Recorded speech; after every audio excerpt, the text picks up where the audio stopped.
বরকত? কোরআনের বরকতে বসেছি। যাই হোক, যারা ওলামা একরাম আছেন বুঝতে পেরেছেন আলোচনা কোন দিকে যাবে। ঘোষণাও হয়েছে নবীজির সিরাত সম্পর্কে। যাই হোক, নবীজির যুগের আগের যুগ ছিল জাহিলিয়াতের যুগ, যেই যুগে মানুষগুলো ছিল অত্যন্ত আত্মিক রোগে আক্রান্ত। আল্লাহ রাব্বুল আলামিন ওই রোগীদেরকে রোগের থেকে হেফাজত করার জন্য উত্তম ডাক্তার হিসেবে ওই মুহূর্তে আমার দয়ার নবীকে দুনিয়াতে প্রেরণ করেছেন। বলুন সুবহানাল্লাহ। নবীজির এই জন্মকে মিলাদুন নবী বলে। কি বলে? মিলাদুন নবী বলে। পাশাপাশি আরেকটা শব্দ সিরাতুন নবী। কি? সিরাতুন নবী। কেউ যদি বলে মিলাদুন নবী মানি, সিরাতুন নবী মানি না, আস্ত ভণ্ড। সিরাতুন নবী আগে। মসজিদে নামাজ পড়ার পর অনেকে ঘোষণা করা হয় মিলাদ আছে। কি আছে? মিলাদ আছে, সবাই বসবেন। মিলাদ শব্দের অর্থ হইল জন্ম। মিলাদুন নবী মানে নবীজির জন্ম মোবারক।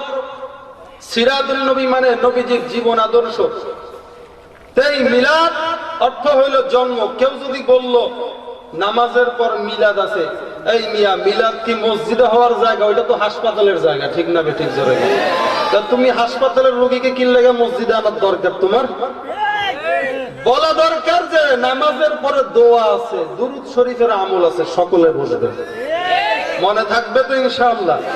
কি আছে? দোয়া আছে। মিলাদ বলা যাবে না। মিলাদ হইলে তো জায়গাটা নাপাক হয়ে যাবে। মিলাদের জায়গা কোনোদিন পবিত্র হয় নাকি? মসজিদ হইলো পবিত্র জায়গা, তুমি নাপাক সম্মান করতে যায় নাপাক বানাইবা, এটা হবে নাকি? তো সম্মান করতে যায় নাপাক বানানোর অর্থটা হইলো আসলে দ্বীনের জ্ঞান নাই, এই কারণে এমন অবস্থা। যাই হোক, এই কারণে তো সিরাতুন নবীটা পাশাপাশি থাকতে হবে। পাশাপাশি একটা শব্দ সিরাতুন নবী।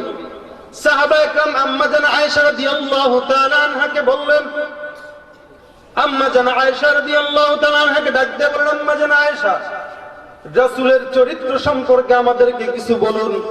আম্মা জান আয়েশা বলেন, কানা খুলুকুল কুরআন, আল্লাহর কোরআন যা আমার পয়গম্বরের আদর্শই তা। আল্লাহর কোরআন যা নবীর আদর্শই তা। আল্লাহর কোরআন যা নবীর আদর্শই তা। আদর্শ মানতে হবে কার? চিৎকার করে বলেন, নবীর আদর্শ। কার আদর্শ? একদল মানুষ আছে নবীর আদর্শ বাদ দিয়া নেতার আদর্শ, নেত্রীর আদর্শ নিয়ে পাগল আছে না নাই? নেতার আদর্শ তখন মানা যাবে যখন দেখবো নবীর সঙ্গে নেতার আদর্শের মিল আছে। তখন যদি দেখি নবীর আদর্শের সঙ্গে নেতার কোনো মিল নাই, নবীর আদর্শটাকে বুকে নিয়ে নেতার আদর্শকে আগুন দিয়ে জ্বালাই দিতে হবে। ঠিক না ঠিক? করে কর অমুক নেতার চরিত্র ফুলের মতো পবিত্র, সমস্যা নাই, স্লোগান দেন, বলে আমার নেতার আদর্শ মানো, শান্তি। অবশ্যই মানবো তখন যখন নবীর সঙ্গে নেতার আদর্শের মিল হবে। তখন কি বলেন? ঠিক না ঠিক? পীরকে মানুষ সমস্যা নাই, যদি পীরের সঙ্গে নবীর মিল থাকে, আদর্শের মিল থাকে, ওই পীরকেও মানা যাবে। ঠিক না ঠিক? যদি দেখি পীর নবীর সুন্নত মোতাবেক চলে না, নবীর সিরাত মোতাবেক চলে না, ওই পীরকেও আমি মানবো না। ঠিক না ঠিক? আল্লাহ পাক বলতেছেন, লাকাদ কানা লাকুম ফি রাসূলিল্লাহি উসওয়াতুন হাসানা, সর্বোত্তম আদর্শ তোমাদের জন্য রেখেছি পয়গম্বরের ভিতর। কার ভিতর? পয়গম্বরের ভিতর সর্বোত্তম আদর্শ আল্লাহ রাব্বুল আলামিন বান্দাদের জন্য রেখেছেন। আমার নবীর আদর্শ কত সুন্দর! এই নবীর আদর্শ গ্রহণ করার পর মানুষ মুসলমান হয়ে যাইতেন, কাফের থেকে মুসলমান হয়ে যাইতেন। নবীর আদর্শ পাওয়ার পর, দেখার পর, আল্লাহর নবীর আদর্শ কত সুন্দর। আজকে আদর্শ স্লোগান দিতে গেলে একজন বলে আমরা ফতুয়াবাজ। ঠিক না ঠিক? আজকে আমরা নবীর আদর্শ স্লোগান দিলে একদল আমাদেরকে ফতুয়াবাজ বলে, জঙ্গিবাদ বলে, মৌলবাদ বলে। নবীর আদর্শ কত সুন্দর! আল্লাহর নবী 40 বছর পর্যন্ত দ্বীনের দাওয়াত দেন নাই। এই 40 বছরের পর আল্লাহ রাব্বুল আলামিন পয়গম্বরকে নবুয়ত দান করেছেন। নবুয়ত পাওয়ার পর আল্লাহর পয়গম্বর মানুষকে দ্বীনের দাওয়াত দেওয়ার জন্য লেগে গেলেন।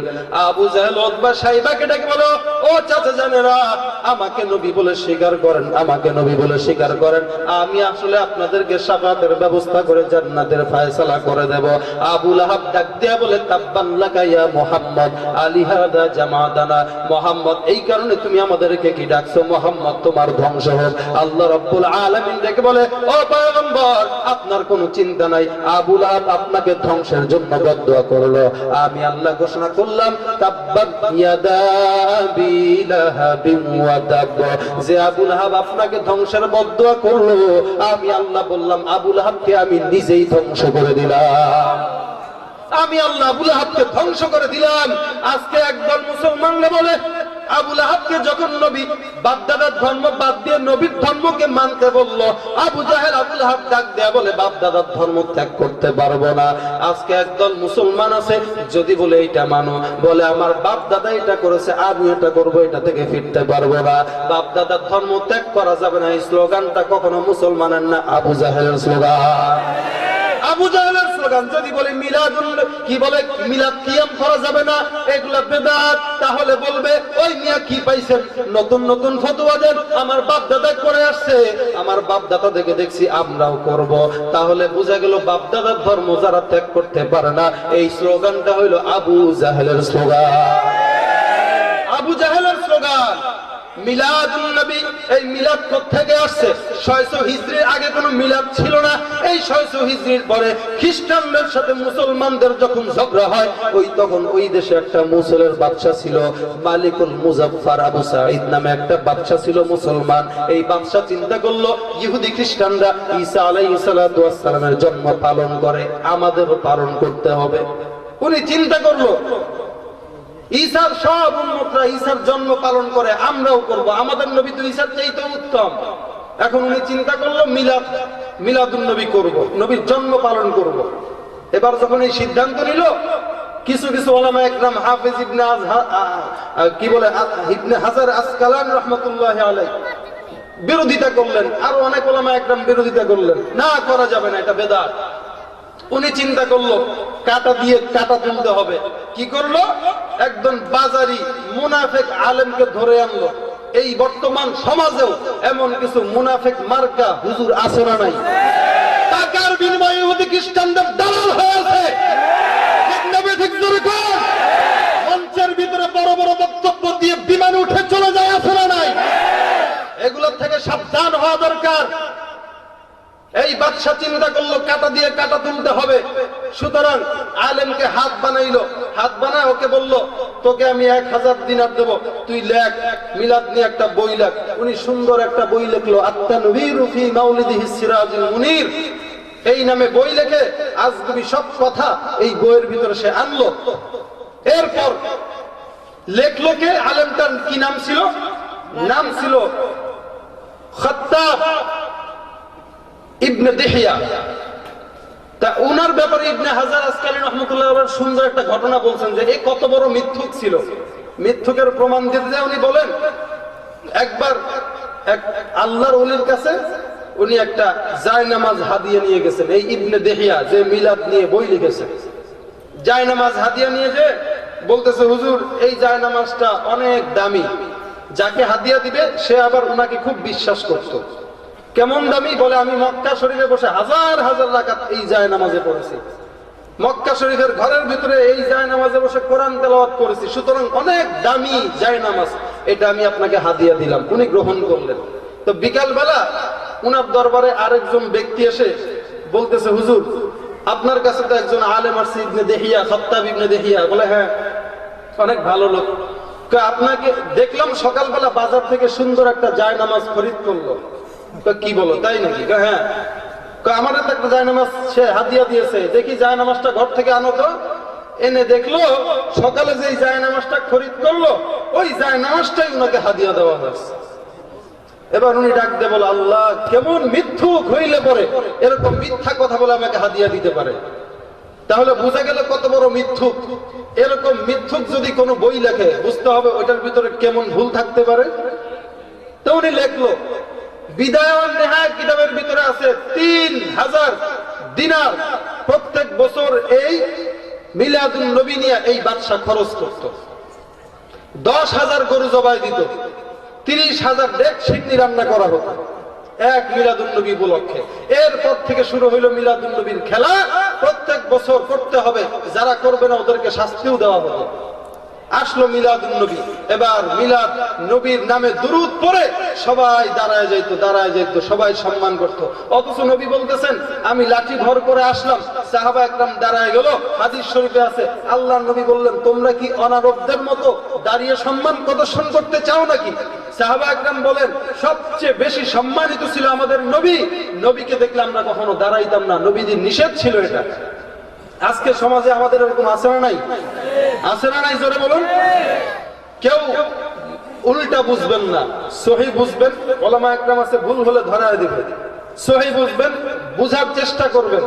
একদল বলে নবী হাজির নাজির, আছে না নাই?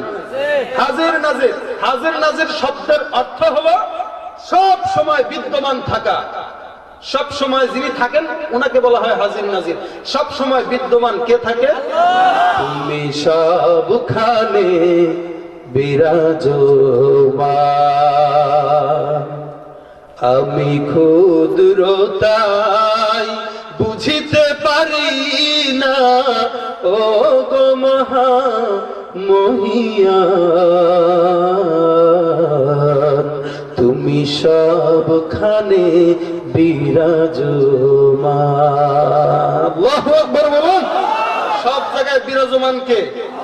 তাহলে কেউ যদি বলে নবী হাজির নাজির, আল্লাহর গুণটা নবীকে দেওয়া হলো, মানে শিরক ফিস সিফাত হয়ে গেল। আল্লাহর গুণ নবীকে সম্মান করতে যে কেউ যদি নবীর ভিতরে দিয়ে দেয়, তাহলে ওই লোকটা মুসলমান থাকতে পারে না, কাফের হয়ে যাবে, শিরক করে কাফের হয়ে যাবে। আল্লাহ আমাদেরকে হেফাজত করুক বলি আমিন। শিরক ফিস সিফাত করা যাবে না। নবীকে সম্মান দিতে যে অসম্মানের কাতারে নামাইলে হবে নাকি? বলে হাজির নাজির, নবীকে দেখলে হাজির নাজির হইলে তো থাকার কথা, নবী তো থাকে না। এবার মনে করেন একটা চেয়ার রাখলো খালি, বাম পাশে একটা চেয়ার খালি, এই বেটা চেয়ার রাখলি কেন? বলে আমগো নবী আনা আইব, নবীজি নাকি আসে। এই মিয়া নবীর মর্যাদা কি এটা নাকি? তুমি এখান থেকে দুরূদের টান দিবা, নবী রওজা থেকে আসবে, এটা তো নবীর শান হতে পারে না, ঠিক না বেঠিক? জোরে কান। এখান থেকে জাউয়া বাজার যাবেন, একজনকে জিজ্ঞেস করলেন গাড়ি দিয়ে আপনি বসা, মুরব্বী একটা বসা, এই গুড়ায় দিগা, গুড়া গুলো কিনলেগা, জাউয়া বাজারের রাস্তা কই? ওই আমার ঠাকা না তোর ঠাকা? আমার ঠাকা, তো তুই আয়। বুঝেন নাই? নবীর ঠাকা না আমার ঠাকা? তা আমি আসবো না নবী আসবে? আমার যেতে হবে না? বলতেছে আমি দুরূদের টান দিলে নাকি নবী আসবে। নবী এত কম টাকা, এত কম দামি হয়ে গেছে, মুখে দাড়ি নাই, মুইতে পানি লও না, তোমার দুরূদের টানে নবী এসে হাজির হবে? ফাজিল কোথাকার, বেয়াদব কোথাকার, এগুলো আশিক রাসূলের বন্ধ, আশিক রাসূল।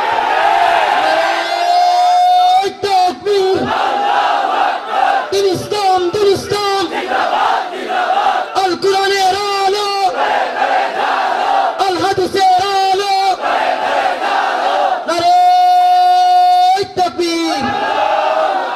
নবী আইসা পরে আমগো মিলাদে নবী হাজির হয়। নবী যদি হাজির হয়, নবী যদি হাজির নাজির হয়, নবীর সম্মানে দাঁড়ায় গেল, নবী তো সম্মানে দাঁড়ায় গেল। তুমি নবীর সম্মানে যদি দাঁড়ায় যাও, তাহলে নবী হাজির নাজির হলে তো সব সময় থাকে। এদিকে তাকান, জজবা ঠিক রাখতে হবে। কি ব্যাপার, ঠিক না?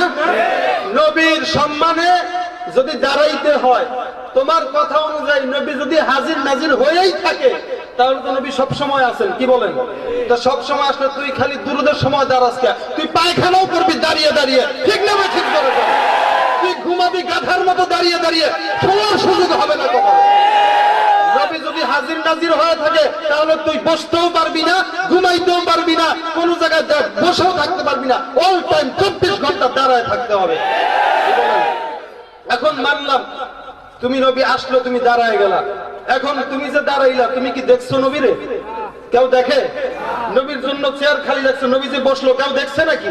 যদি বলে দেখছি, তাহলে বুঝতে হবে আবু জাহেলের খালাতো ভাই। যদি বলে দেখছি, তাহলে বুঝতে হবে সাহাবী। এই যুগে যদি কোন সাহাবী পান, আপনারা সবাই জুতা দিয়ে বাইরে হবেন।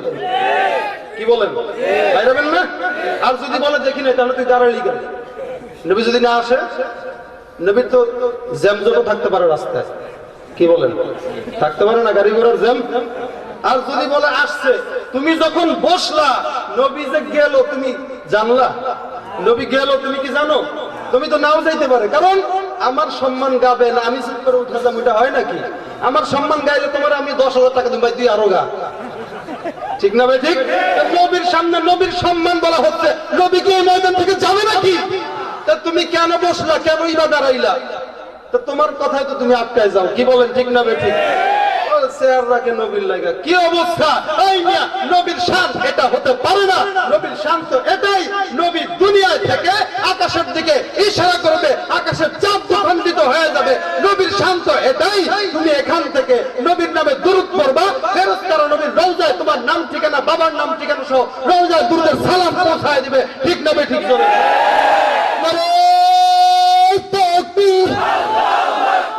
আল কোরআনের আলো,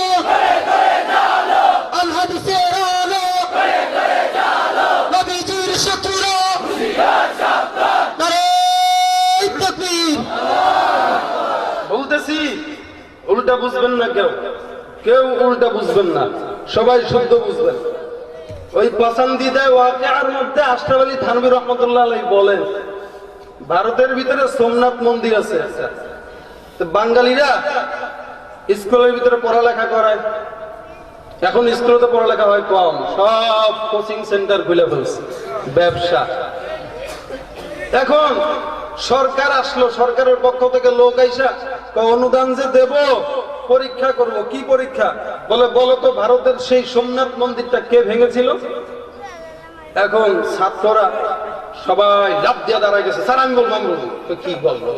আরে একজন বলো।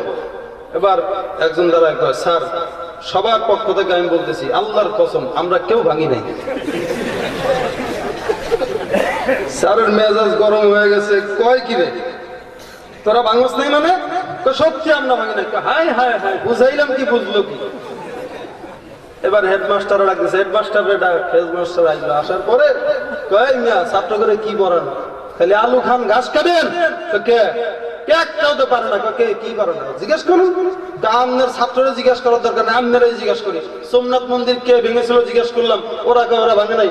আমি নিজে সাক্ষী, একটু একটু বলবেন কি পারে ওই মন্দির ভাঙতে? हकीकत से तो दुनिया बेखबर है, दुनिया की नुमाइश पर नजर है।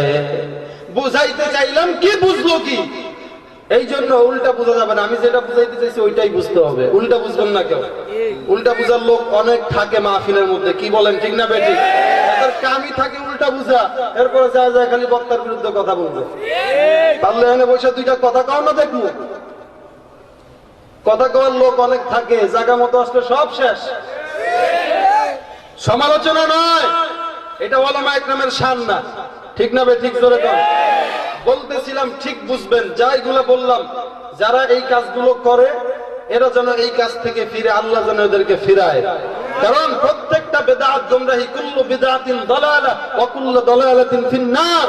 সব গোমরাহিগুলো জাহান্নামী হবে। ঠিক না বে ঠিক? জোরে কর। निकलेगा ज़माना आखिर अहले बिदअत, इस्लाम में नई नई बातें कर इजाद, इस्लाम में नई नई बातें कर इजाद। आए बंदे खुदा रहो हर गम में तो होशियार, बिदअत का जो बदबू कर तुमको इमा बर्बाद, बिदअत का जो बदबू कर तुमको इमा बर्बाद। আল্লাহ পাক রব্বুল আলামিন দেখে বলতেছেন, আদর্শ মানতে হবে, আমার নবীর আদর্শ মানো। আমার নবীকে আমি আদর্শ দিয়ে পাঠাইলাম। আদর্শ স্লোগান যখন দেওয়া হলো, আবু জাহেল, আবু লাহাব সবাই নবীর বিরুদ্ধে লেগে গেল। ও মুসলমান, মিলাদুন নবী কায়েম করো, সিরাতুন নবী লাথি মারো, এই স্লোগান দেওয়া যাবে না। মিলাদুন নবী পালন করার দ্বারাই যদি প্রকৃত আশিক রাসূল হওয়া যায়, তাহলে সর্বপ্রথম আশিক রাসূল হইল আবু লাহাব। কিভাবে? নবীজির জন্ম যখন হয়, ওর দাসী একটা আয়েশা খবর দিল, আবু লাহাব এই মুহূর্তে আব্দুল্লাহর ছেলে মুহাম্মদ তোমার ভাতিজা দুনিয়াতে জন্মগ্রহণ করেছে, আমি সুসংবাদ তোমাকে দান করলাম। আবু লাহাব সঙ্গে সঙ্গে শাহাদাত আঙ্গুল দ্বারা বলল, যাও তোমাকে আজাদ করে দিলাম। আজাদ। আবু লাহাবের ইন্তেকালের পর স্বপ্ন দেখানো হয় বংশধরকে, কি ব্যাপার তোমার সঙ্গে আল্লাহ কি ব্যবহার করলো? আবু লাহাব দেখে বলে, আমার সঙ্গে বহুত খারাপ ব্যবহার করা হয়েছে, তবে একটা ভালো কাজ আমার ছিল, ওই ভালো কাজের জন্য আজকে কিছুটা আযাব লাঘব হয়। বলে কি সে আমলটা? বলে আমি আবু লাহাব নবীর জন্ম খুশি হওয়ার পর যেই বান্দিটা আমাকে নবীর জন্মের সুসংবাদ দান করলো, আমি আবু লাহাব নবীর জন্মে খুশি হইয়া ওই বান্দিকে সঙ্গে সঙ্গে আযাদ করে দিলাম শাহাদাত আঙ্গুল দ্বারা ইশারা করে। ওই মুহূর্তটা দিল সোমবার, এই জন্য প্রত্যেক সোমবারে আমার শাহাদাত আঙ্গুল দ্বারা একটু করে দুধ আসে, আমি দুধগুলা খেয়ে আমার সারা সপ্তাহের আযাব লাঘব করি। কেমন মহব্বত! এই কারণে শুধু নবীর জন্মে খুশি হইয়া মিষ্টি খাইবা যদি আশিক রাসূল হয়, আবু লাহাব সবচেয়ে বড় আশিক রাসূল, মিষ্টি খাওয়ার নাম আশিক রাসূলুল্লাহ। এই রবিউল আউয়াল মাসটা কারো জন্য মিষ্টি খাওয়ার মাস, কারো জন্য কষ্টের মাস। কষ্টের মাস হিসাবে গ্রহণ করো, তাহলে তুমি প্রকৃত আশিক রাসূল হইতে পারবা। ও মুসলমান ইমানদার, ওমর রাদিয়াল্লাহু তাআলা আনহু নবীর এই জন্মটা, নবীর মৃত্যুর সংবাদ শোনার পর 12 রবিউল আউয়াল নবীর মৃত্যুর সংবাদ যখন শেষ শুনল, নবীর মৃত্যুর সংবাদ শোনার পর ওমরের মাথাটা নষ্ট হয়ে গেছে। তরবারি নিয়ে দাঁড়া বলো, মক্কার মুসলমানেরা, আমার নবী দুনিয়ার জমিনে, আমার জমিনে নবী নাই, আমি বেঁচে কি লাভ? কোন মুসলমানের বাচ্চা যদি বলো আমার পয়গম্বর দুনিয়া থেকে বিদায় হয়ে গেছে, আমি ওমর ওই ব্যক্তিটার কল্লা দুখণ্ডিত করে দেব। আবু বকর ডাক দিয়ে বলে, ওমর কি ব্যাপার, তুমি কি এই কথা বুঝাইতে চাও? অথচ আল্লাহ রাব্বুল আলামিন কোরআন শরীফের ভিতরে বলতেছেন, ইন্নাকা মাইয়িতুন ওয়া ইন্নাহুম মাইয়িতুন, তুমিও মরবা, ও আগের মানুষরাও বলেছিল কেউ দুনিয়ার জমিনে চিরদিনের জন্য বাঁচবে না। মাউতুকা আসিন কুল্লু নাসিন শারবু কবরু বাইতিন কুল্লু নাসিন দাখিলু মুসলমানি বুওয়াদ গরদান হাদান ইনানে খুদ বদসতে খাজাদান গর্ব सूरत आदमी इंसान दे अहमद बू जहाँ मकसाब दे आदमीरा आदमियत लाज़िमस उदरा गर्बू नबशद है ज़बास। अल्लाह को देख बोलो उमर, अल्लाह पाक बोलतेছেন নবী মরবেন, তুমি বলো নবী মরে নাই, নবী ইন্তেকাল করে নাই। এবার ওমর রাদিয়াল্লাহু আনহু চুপ হয়ে গেলেন। ও মুসলমান, আল্লাহর নবীর ইন্তেকালের পর সাহাবা একদম পেরেশান হয়ে গেছে, পাগল হয়ে গেছে। অথচ তুমি কেমন আশিক হইলা, 12 রবিউল আউয়াল মাস আসলে তোমার মন কাঁদে না, তুমি মিষ্টি খাওয়ার জন্য পাগল হয়ে থাকো। এমন আশিক রাসূল দুনিয়াতে দরকার নাই, দরকার নাই। আশিক রাসূল দাবি করো, মুখে দাড়ি নাই, আছে না নাই? এই মিয়া, তুমি কেমন নবীর আশিক হইলা, কেমন আদর্শ তুমি গ্রহণ করলা? আমার নবীর আদর্শ গ্রহণ করার পর কাফের বেঈমানদের মুখে দাড়ি উঠে গেল, অথচ তুমি মুসলমান হওয়ার পর তোমার মুখে দাড়ি ওঠে না। আমার নবীর আদর্শ শোনার পর 900 বছর আগে ইয়ামান দেশের বাদশা তুব্বা হিময়ারি নবীর প্রতি ঈমান এনেছে। ও মুসলমান ইমানদার, নবীর নূহ আলাইহিস সালাতু ওয়াস সালাম 950 বছর দ্বীনের দাওয়াত দিলেন। এই 950 বছরের মধ্যে কোন বর্ণনা মতে 70 জন, কোন বর্ণনা মতে 40 জন নূহের প্রতি ঈমান এনেছিল। কিন্তু আমার নবীর শান এত বেশি, এত বেশি, আমার নবীর দুনিয়াতে আসাও লাগে না। নবীর আদর্শ দেখার পর, আদর্শের কথা শোনার পর 900 বছর আগে ইয়ামানের বাদশা নবীর প্রতি ঈমান এনে তারপরে কবরে চলে গেছে। ইয়ামান দেশের বাদশা তুব্বা হিময়ারি নাম, সুন্দর করে তাফসীরের ভিতরে ঘটনা উল্লেখ আছে। উনি একবার ইয়াসরিব শহর অর্থাৎ মদিনা শহরে উনার এক গভর্নরকে পাঠাইলেন খলিফা নিযুক্ত করে। ওই ইয়াসরিব শহরের মানুষগুলো উনার গভর্নরকে হত্যা করে ফেলল। উনার মেজাজ গরম হয়ে গেছে, কয় কিরে এত বড় সাহস, আমার গভর্নরকে হত্যা করলো, ওই শহরকে আমি দুনিয়াতে রাখবো না, ধ্বংস করে দিব। তো উনি কয়েকশো সাহাবী নিয়ে রওনা হয়ে গেলেন সৈন্য নিয়ে ইয়াসরিব শহর, মদিনা শহর ধ্বংস করার জন্য।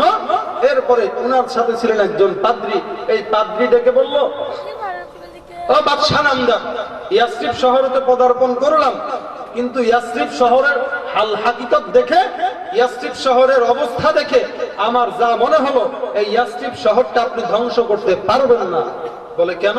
বলে এই ইয়াসরিব শহরেই আখির জামানার পয়গম্বর হাজির হবেন। যাই হোক, সে বিশাল লম্বা কথা। এই বাদশাহ তুগবা হিময়ারি অবশেষে মুসলমান হয়ে এরপরে নবীর উম্মত হয়ে কবরে গেছেন। জোরে বলুন সুবহানাল্লাহ।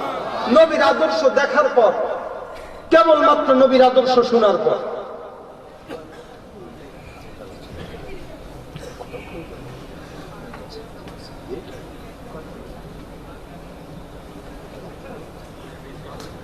যাই হোক ভাই, ইচ্ছা থাকা সত্ত্বেও বলা যাচ্ছে না, আমার গাড়ি একটা একটু দেরি হয়ে গেছে। আলোচনা অনেক দীর্ঘ করা যায়, কিন্তু বলেছি আগে আলোচনা কম হবে, আমল হবে কি?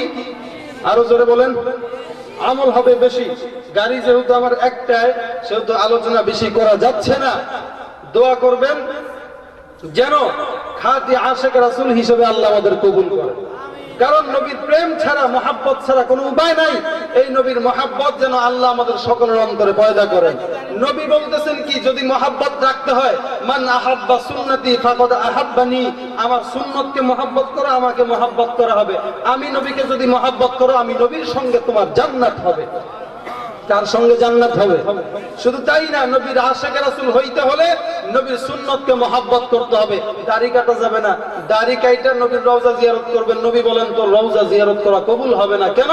বলে দাড়ি কাটলে আমার অন্তরে আঘাত দেওয়া হয়, আমার অন্তরে তীর মেরে তুমি আমার রওজা জিয়ারত করবা, হবে না, এটা হবে না। এই কারণে নবীর সঙ্গে বেশি বেশি সম্পর্ক করুন, সুন্নতের উপর বেশি বেশি সম্পর্ক করুন। আল্লাহ এই সুন্নতের মহাব্বতে যদিও রওজায় না যাইতে পারি, দেখা যাবে ঘুমের মধ্যে স্বপ্নে নবীর সাক্ষাৎ আমাদেরকে দিয়ে দেবেন। চান না আপনারা সবাই? আমার সঙ্গে একটু গান তো মহাব্বতে। মনে বড় আশা ছিল সালাম আমি করব গিয়ে নবীর রওজায়, মনে বড় আশা ছিল যাব মদিনায়। रुखसार से बुरका का दरा पर्दा उठा दो, लिल्लाह मुझे हुस्न खुदा दाद दिखा दो। ऐ बहर करम सदका हुसैन इब्न अली का, पियासा हो मुझे शरबत दीदार पिला दो। मैं दूर हो मजबूर हो सैयद आलम, मैं दूर हो मजबूर हो सैयद आलम, दीदार दिखाते नहीं आवाज सुना दो, दीदार दिखाते नहीं आवाज सुना दो। আল্লাহ আমাদের সকলকে ওই নবীর প্রকৃত আশিক হিসেবে কবুল করুন, বলি আমিন।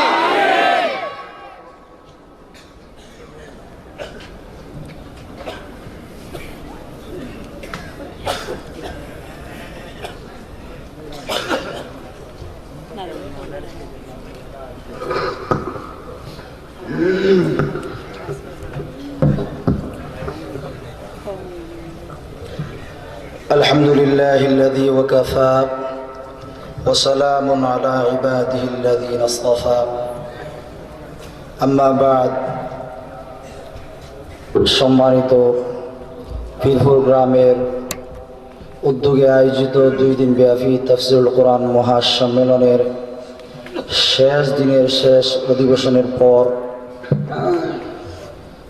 সর্বপ্রথম আল্লাহ রাব্বুল আলামিনের দরবারে শুকরগুজার হচ্ছি যে আল্লাহ আমাদের উপর দয়া এবং মেহেরবানি করে এত বড় কোরআন এবং হাদিসের মাহফিল আয়োজন করার তৌফিক দিয়েছেন। এর জন্য সেই দরবারে, সেই মহান আল্লাহর দরবারে সকলে উচ্চ কণ্ঠে বলি আলহামদুলিল্লাহ। ভাইরা, কেউ যাবেন না, কেউ যাবেন না, কারণ এত বড় মাজমা, এত বড় মাহফিল, শেষ রজনী দোয়া কবুলের টাইম। আর যাকে নিয়ে আমরা দোয়া করবো উনি মুসাফির। হাদিস শরীফে আছে যে মুসাফিরের দোয়া আল্লাহ ফিরিয়ে দেন না, আল্লাহর দরবারে কবুল হয়ে যায়। এজন্যে আমরা শেষ দোয়া করে যাব। তো এই মাহফিল আয়োজন করতে অনেক কষ্টের প্রয়োজন হয়েছে।